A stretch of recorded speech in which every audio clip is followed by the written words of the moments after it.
ദേവദാരുവിലെ പുതിയൊരു അധ്യായത്തിലേക്ക് ഏവർക്കും സ്വാഗതം.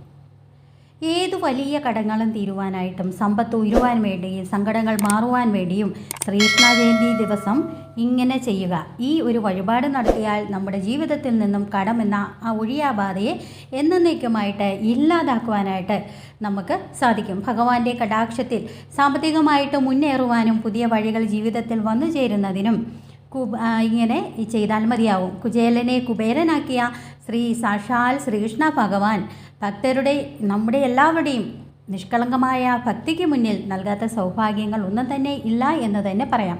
ശുദ്ധമായ മനസ്സോടുകൂടി ഭഗവാനിലുള്ള അടിയുറച്ച വിശ്വാസത്തോടെ ഈ വഴിപാട് ചെയ്യുക. വഴിപാട് ചെയ്യേണ്ടത് ഇങ്ങനെയാണ്. ശ്രീകൃഷ്ണ ജയന്തി ദിവസം രാവിലെ എഴുന്നേറ്റ് കുളിച്ച് ശുദ്ധിയായി ഭഗവാന് മുന്നിൽ ഒരു നെയ്വിളക്ക് കൊളുത്തി അതിനുശേഷം ഒരു വാഴയിലയിൽ അല്ലെങ്കിൽ ശുദ്ധമായ ഒരു തളികയിൽ കുറച്ച് അവിൽ, കുറച്ച് ശർക്കര, കുറച്ച് കൽക്കണ്ടമോ ചേർത്ത് ഒരു തുളസിയിലയും വെച്ച് ഭഗവാന് സമർപ്പിക്കുക.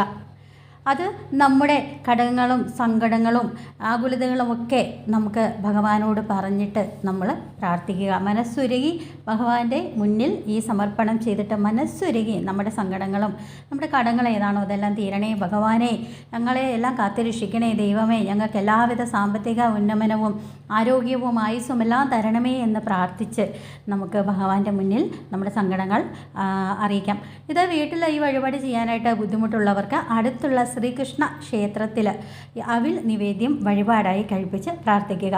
ഇത് ശ്രീകൃഷ്ണ ജയന്തി ചെയ്യുന്നത് ഏറ്റവും ഉത്തമമാണ്. ഇങ്ങനെ ചെയ്യുകയാണെങ്കിൽ നമ്മുടെ ജീവിതത്തിലെ ഏത് വലിയ കടങ്ങളും സങ്കടങ്ങളും ഒക്കെ മാറി സമ്പത്ത് ഉയരുവാനായിട്ട് ഭഗവാന്റെ എല്ലാവിധ അനുഗ്രഹവും തീർച്ചയായും ഉണ്ടാകുന്നതാണ്.